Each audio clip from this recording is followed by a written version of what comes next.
Tudo bem? Então vamos dar sequência aí à nossa segunda lição. Vamos falar agora, querido, sobre o Império Assírio. Falamos sobre o Egito, agora vamos para a lição 2. Quero convidar você já a abrir aí a página 17, página 16, na verdade, né? Página 15, e vamos dar início aí à nossa lição, então. Ok, vamos ver então quais são o Império Assírio. Vamos ver qual é o esboço da nossa lição, que está ali na página de número 15. Vamos falar sobre os assírios. Assírio, novo império, as relações entre a Síria e Israel, os assírios hoje. Quais são os objetivos da nossa lição? Relatar a origem do povo assírio, bem como os detalhes da geografia das terras conquistadas pelo Império Assírio, mencionar fatos históricos que constituíram a nação assíria e sua capital Nínive, descrever a passagem bíblica que alude o relacionamento entre Israel e o Império Assírio, e identificar a promessa de Deus para o povo assírio ainda a se cumprir. Vamos lá então, texto de número 1, página de número 17. Vamos falar sobre a origem dos assírios. Quando a gente pensa nos assírios, a gente lembra daquele povo que foi conhecido por sua terrível crueldade. Esfolavam seus inimigos vivos, né? Faziam pirâmides com os crânios dos seus inimigos, batiam com a cabeça das crianças sobre as pedras. Era um povo muito terrível, conhecido por sua crueldade, ao ponto de que o profeta Jonas não queria pregar a palavra, com medo que eles se arrependessem e não viesse o juízo de Deus sobre eles. Então, como surgiu? De onde veio o povo assírio? Como nasceu, né? A nossa apostila vai nos dizer aqui que eles eram descendentes de Assur, né? Que era filho de Sem e neto de Noé. Nós vamos entender também que esse descendente de Noé, esse neto de Noé, ele fundou uma cidade à margem do rio Tigre e deu a essa cidade o seu nome. E nós vimos então que os primeiros habitantes da região eram nômades semitas que vieram e se fixaram ali naquela região a partir do 4º milênio antes de Cristo. E a arqueologia mostra que há vestígios que existia um estado assírio no século 20 a.C., né? Já existia um estado assírio naquele tempo, no século XIX a.C. Lembrando aos irmãos que os textos que estão sublinhados são importantes para vocês memorizarem aí por questão da prova. Também ainda sobre a origem dos assírios, eles começaram a fazer incursões a partir do século 18 a.C. Muito bem, ainda na página 17, nós vamos falar agora sobre a geografia da Síria, né? Você pode ver aí esse mapa e algumas peculiaridades. Você pode observar ali, aqui no mapa você pode ver aqui, nessa região aqui, ó, entre os rios Eufrates e o rio Tigre, aqui é onde começou o Império Assírio. Então aqui está a cidade de Assur, que nós falamos que foi fundada por esse descendente de Noé, né? Então vamos pensar aí sobre a geografia da Síria. No início, seu território era inexpressivo, se limitava a essa região aqui, entre esses dois rios, a região da Mesopotâmia, né? Meso, entre, Potâmia, entre os rios, né? Ou conhecida como região do Crescente Fértil. Com o tempo, essa região, esse império assírio, ele foi se estendendo até se tornar um vasto império. Então, como falamos, localizava-se ao norte da Mesopotâmia, entre os rios Tigre e Eufrates.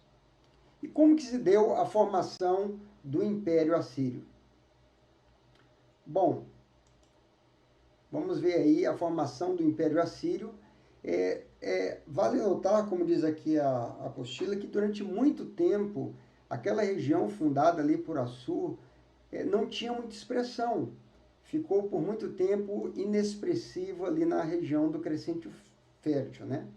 Mas, no ano de 2350 a.C., Sargão fez reformas, é isso aí dessa máscara, né, guardada no museu. Ele fez reformas que transformaram aquela região no império e estabeleceu a capital em Nínive. Então, lembram que no começo se localizava no norte da Mesopotâmia, entre o rio Tigre e Eufrates. Mas depois, com essas reformas, diz ali a nossa apostila, né, que foi crescendo, e no século 12 a.C., eles começaram a demonstrar suas intenções hegemônicas. Eles já tinham a Babilônia nessa época sobre o seu domínio, sobre o seu poder, e sob a liderança de Tiglat-Pileser, eles acabaram também subjugando os sidônios.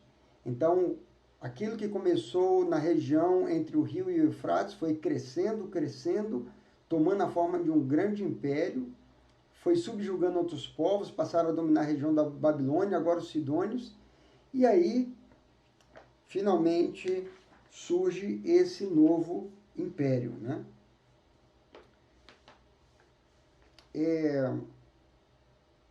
É importante ali na página 18, você vai ver que o nosso texto diz assim, que eles não possuíam guarnições suficientes para manter suas conquistas. Então, ao mesmo tempo que eles se expandiam, fazendo incursões para conquistar novos territórios, os povos que eles já tinham conquistado iam se rebelando e enfraquecendo o império. E isso acabou favorecendo a consolidação do reino davídico. E aí ele fala que 200 anos mais tarde, a Síria faria novas tentativas para dominar o mundo. Então, eu quero mostrar aqui esse mapa para vocês. Aqui nessa região, lilás, é onde começou, né, aqui entre o rio Tigre e o rio Eufrates. E daí eles foram se expandindo, e agora toda essa parte verde já é o império expandido. Eles foram se expandindo e foram chegando até lá a região ali de Israel, né? Eles foram conquistando outros povos, a Babilônia aqui onde está a Babilônia, e aí eles foram se expandindo até a Síria e foram chegando até Israel. Então, ali deu-se início a um novo império. Esse novo império, fundado por Assur-Dan, dura de 932 até 612 a.C. Nós vamos ver que eles começam a se estabelecer o seu domínio, de fato, no Ocidente. E aí nós vamos ver uma sucessão de reis que foram trabalhando para expandir esse seu domínio e o Império Assírio, né? Então, depois veio Assurbanipal II, que reinou ali de 883 a 859, e ele citou, Assurbanipal não, desculpa, Assur-Nasirpal. Esse se tornou o tirano, o rei mais violento do Império Assírio, né? Foi o mais violento de todos eles.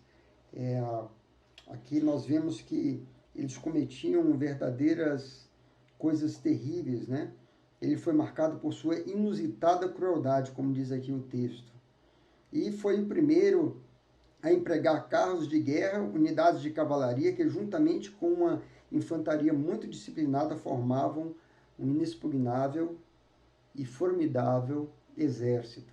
Depois veio Tiglat-Pileser III, que também continuou estendendo o império, as fronteiras do império, e chegando até Israel, como nós podemos ver aqui no mapa, né? Chegou até Israel, e foi nessa época que o rei Menahem, o rei de Israel, ele tirou a prata que tinha ali no seu reino e entregou, né, 1000 talentos de prata para esse rei. E também nós vemos ainda que nessa política de expansão, o Império Assírio acaba ajudando o rei Acaz, que era um rei de Judá, quando Israel tinha se levantado para atacar Judá, e Judá buscou a ajuda desse rei do Império Assírio. E aí o que acontece? Exatamente nessa oportunidade, nessa ajuda ao rei de Judá, o rei assírio deporta, né, 10 cidades de Israel, exilando-os para a Síria, e também ele acaba desalojando Ruben, Gade e Manassés da sua localidade, né? E aí nós vamos ver que o Império Assírio alcança o seu apogeu nos anos de 705 a 626 a.C., e ele abrange os reinados de Senaqueribe, Esarredom e Assurbanipal, que também foi um tempo marcado por tremenda crueldade, né? E o profeta Jonas já tinha, no século anterior, pregado ali. Eles tinham se arrependido no primeiro momento, mas depois voltaram a ser aquela nação, aquele império extremamente cruel, né? Diz aqui que eles esfolavam vivos os prisioneiros, cortavam-lhe as mãos e os pés, o nariz, as orelhas, vazavam-lhe os olhos e lhe arrancavam a língua. A fim de eternizar sua obra, os assírios faziam pirâmides com o crânio de suas vítimas. Olha que coisa terrível. Mas vejam, queridos, eles foram conquistando tudo isso aqui, mas conquistaram até Israel, mas não mexeram em Judá. Vocês percebem que Judá, essa região aqui, marronzinha, permaneceu ainda independente, né? E aí o que acontece? Em 616 a.C., Nabopolassar declara a sua independência da Babilônia, porque ele era um reino vassalo que era dominado pelo Império Assírio. Então, finalmente, o rei da Babilônia declara a sua independência. Ele se une ao rei Medo Ciachares e conquista, então, a cidade de Nínive, destruindo-a completamente. Isso acontece no ano de 612 a.C. Então vamos aí ver um pouco sobre Nínive, a capital do Império Assírio. Nínive era tão grande, queridos, que ela precisava de 3 dias para ser percorrida, né, conforme o relato do profeta Jonas, né? Então o que acontece? Com a queda de Nínive ali, quando Nabopolassar, o rei da Babilônia, se une àquele rei Medo e eles conquistam e destroem Nínive, a glória da Síria acaba desaparecendo, né? Você tem aí essa foto desse portal, que é uma relíquia de mais de 2.000 anos, que infelizmente no ano de 2014, né, há 6 anos atrás quase, essa relíquia aqui acabou sendo destruída pelo Estado Islâmico, né, que estava lá na região de Mossul. Então, amados, o que acontece?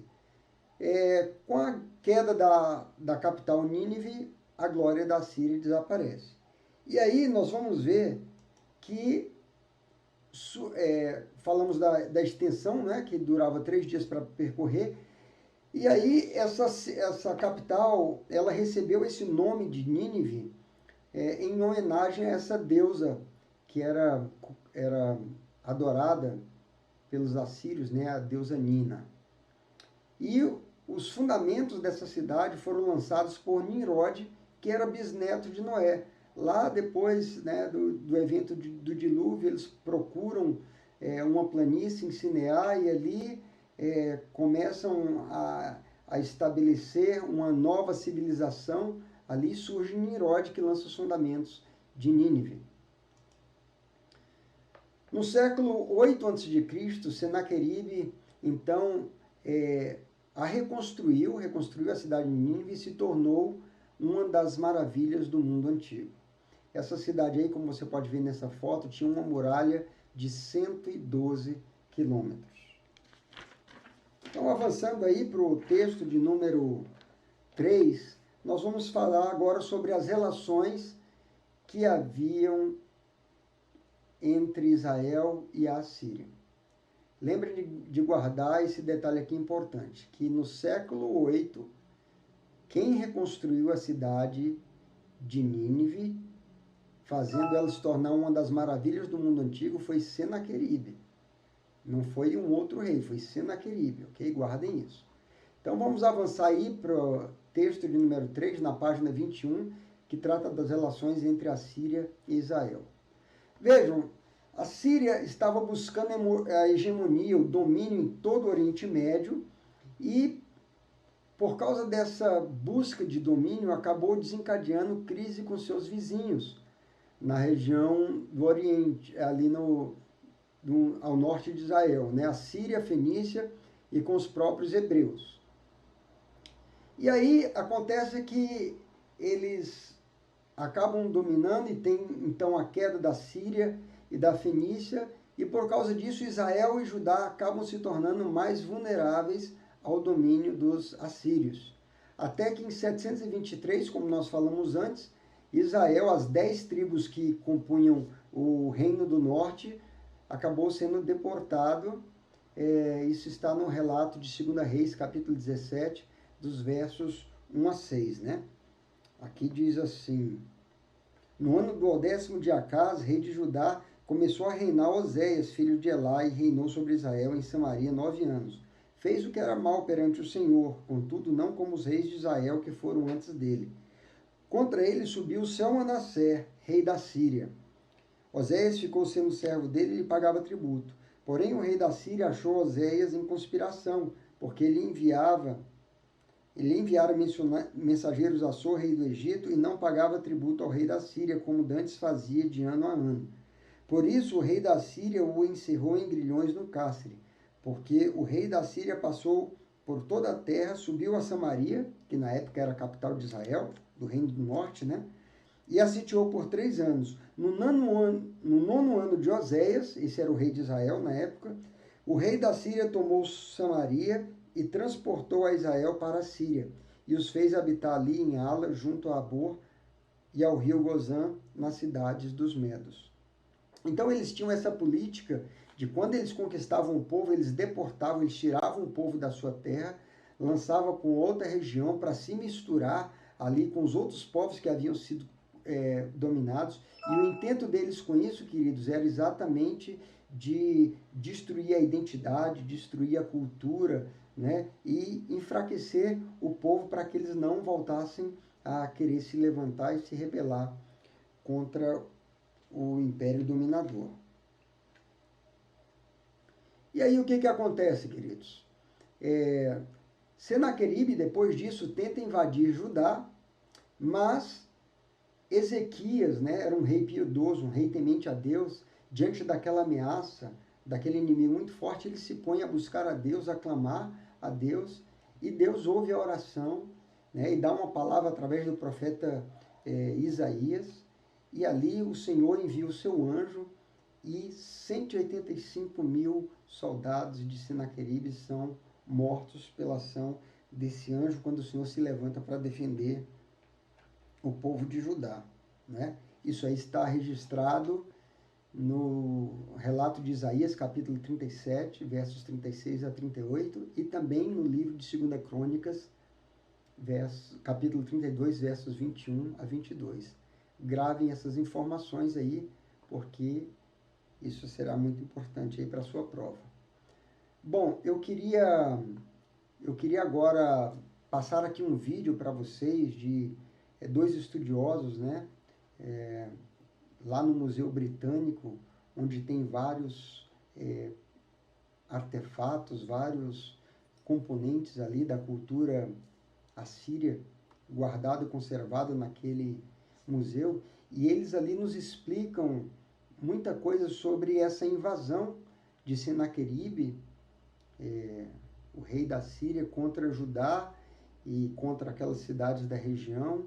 E é interessante porque nessas peças que estão no museu, são elementos extra-bíblicos, mas que confirmam exatamente o relato bíblico, e assim traz uma evidência da veracidade, né, de como a Bíblia é inerrônea, como que o que ela declara é realmente verdade. São elementos arqueológicos que comprovam a veracidade da Bíblia. Então é muito importante a gente assistir. Eu quero convidar você ali Para acompanhar o texto, tem uma legenda, às vezes a legenda falha um pouquinho na tradução, mas você vai ser capaz de compreender.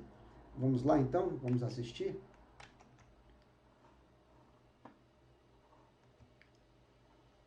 Só um pouquinho, queridos. Deixa eu colocar aqui no ponto.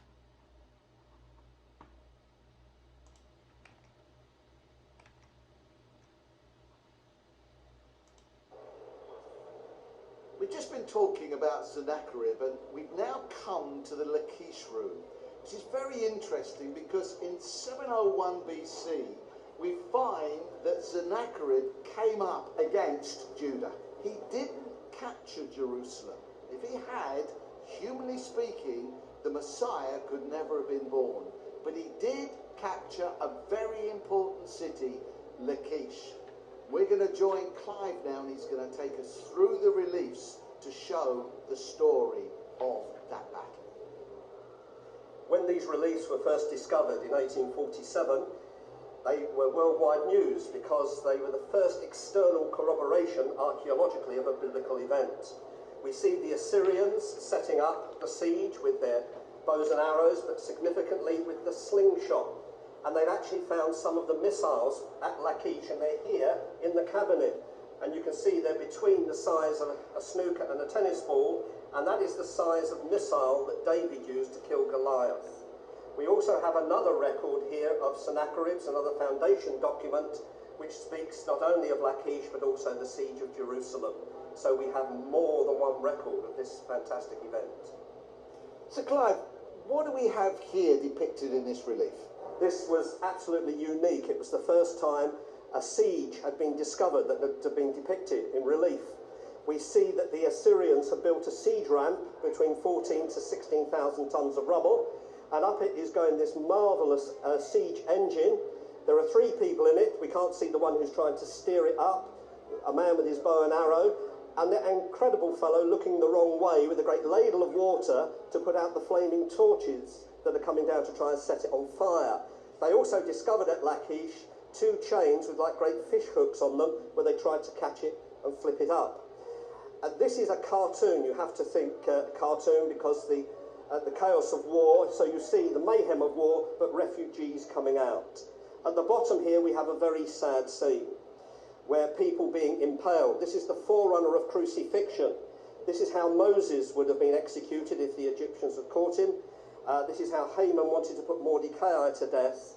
Moses refers to it as cursed is anyone who is hanged on a tree, and in Acts chapter 10, Peter at the house of Cornelius doesn't say Jesus was crucified, but he was hanged on a tree, linking back to this horrendous way of dying. Fascinating. We've moved along here, Clive. What does this part of the relief show? This is truly hideous. The 2 main leaders of Lachish have been staked out on the ground, and they're being flayed, that is, skinned alive. And their skins will then be taken and put on what remains of the city gate as a warning to all not to rebel. Also, what I think is really gruesome is that they've got 2 children, I hope they're not related, looking on. If Sennacherib had got into Jerusalem, in all probability, this would have been Hezekiah and Isaiah. So when Isaiah says, trust in God, he will save you, he literally took his skin in his hands. This relief is so detailed.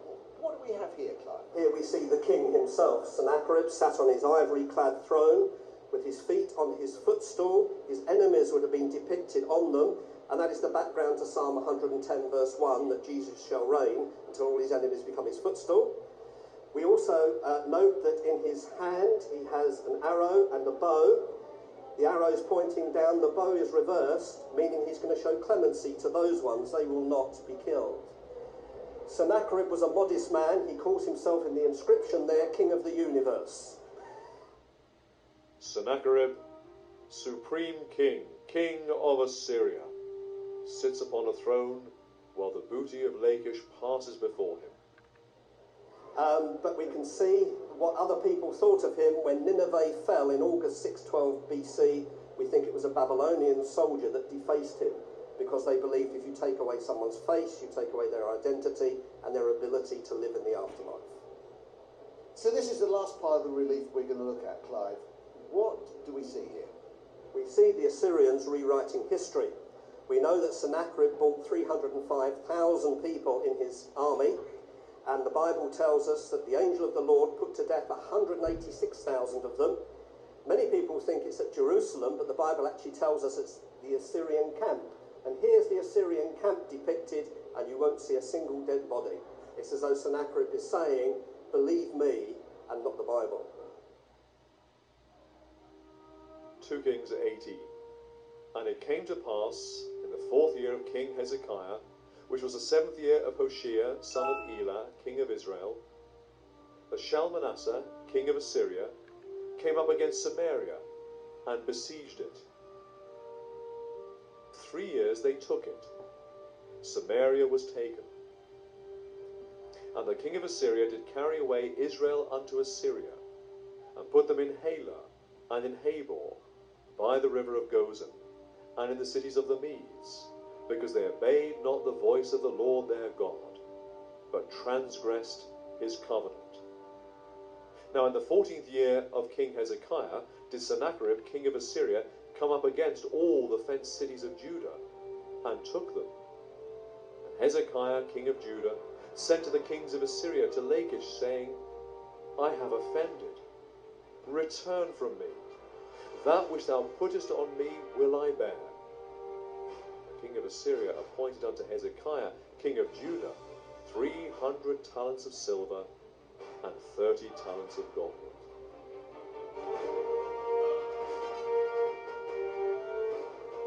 Two Kings 18. And Hezekiah gave him all the silver that was found in the house of the Lord and in the treasuries of the king's house.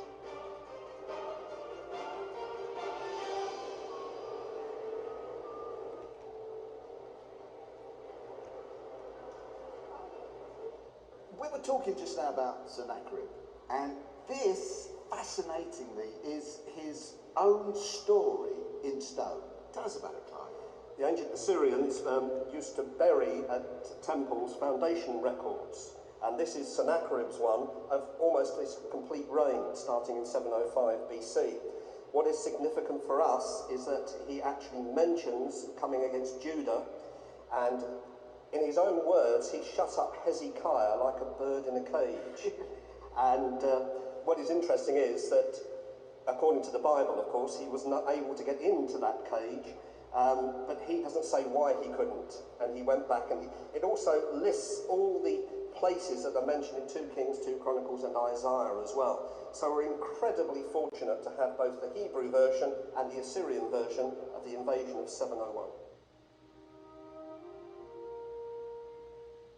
Therefore, thus saith the Lord concerning the king of Assyria, he shall not come into this city, nor shoot an arrow there, nor come before it with shield, nor cast a bank against it. By the same shall he return, and shall not come into this city, saith the Lord.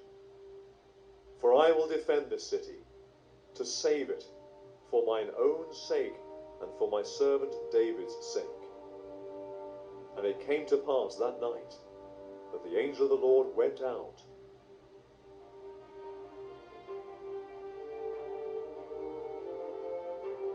and smote in the camp of the Assyrians 184,500. When they arose early in the morning, behold, they were all dead corpses. And so again, this historical artifact actually proves the records that we have in Scripture. Very much so. And also, it also shows that biblical prophecy is fulfilled, because Isaiah had prophesied that Israel would be taken away, and they were taken away by the Assyrians, and Jeremiah prophesied that Judah eventually would be, and the language that we have here, the script, the Akkadian script, is the Apostle Paul's example of speaking in tongues in 1 Corinthians 14, where he actually mentions that these things will happen, and they did. Yeah. Absolutely fascinating. Anybody wanting to just understand the Scripture and to know it's true can actually come here and see this. Yes, and they can also download it off the British Museum website and read the text, so you can see how it matches up with the Scriptures. Então, pessoal, é interessante ver nesse vídeo aí como que essa batalha que teve, né? A gente está tratando da relação entre a Síria e Israel, e talvez esse se tornou o fato mais conhecido na relação entre essas duas nações, né? Foi esse tremendo livramento quando o Senhor enviou o anjo dele e destruiu ali o exército do rei da Síria, que era arrogante, que falava que ninguém poderia impedi-lo de dominar. Vocês lembram o relato bíblico? Ele fala aos muros da cidade, para o povo, palavras de baixo calão, ofendendo, zombando de Ezequias, zombando do próprio Deus. E aí o Senhor se levanta e destrói, e ele sai dali envergonhado, né? E o Senhor traz um grande livramento para ajudar para o rei Ezequias e para o povo de Judá. Então, é interessante de ver como que aquelas peças no museu da civilização ali dos assírios foram conservadas, e elas contam exatamente o que aconteceu, confirmando o relato bíblico, né?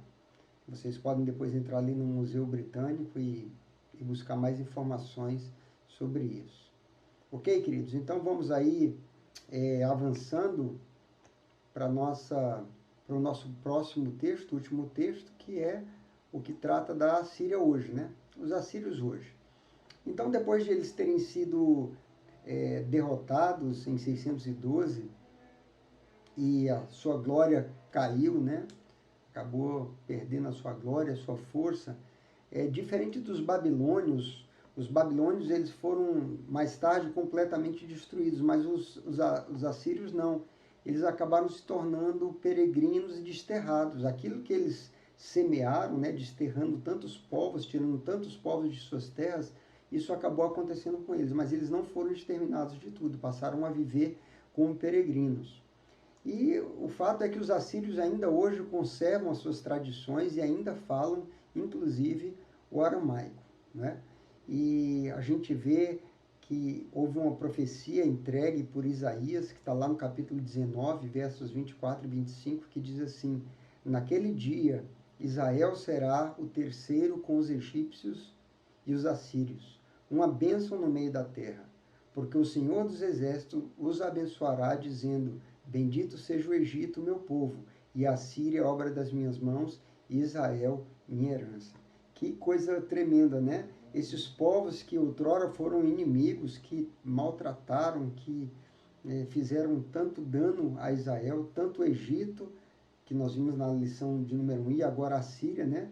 Mas o Senhor tem uma promessa de restaurá-los e também abençoá-los juntamente com Israel. Então, como diz aqui o autor da nossa lição, nós estamos por ver o renascimento da nacionalidade assíria, né? Vai surgir isso como cumprimento dessa profecia de Isaías capítulo 19, versos 24 e 25. Bom, queridos, aqui nós estamos então chegando ao final aí da nossa lição de número 2. Desejo a todos vocês aí uma boa avaliação, revisem, foquem nessas partes aí que estão sublinhadas, que isso vai ajudar vocês aí na prova. Um grande abraço, até o nosso próximo encontro na lição 3 e 4. Fiquem com Deus.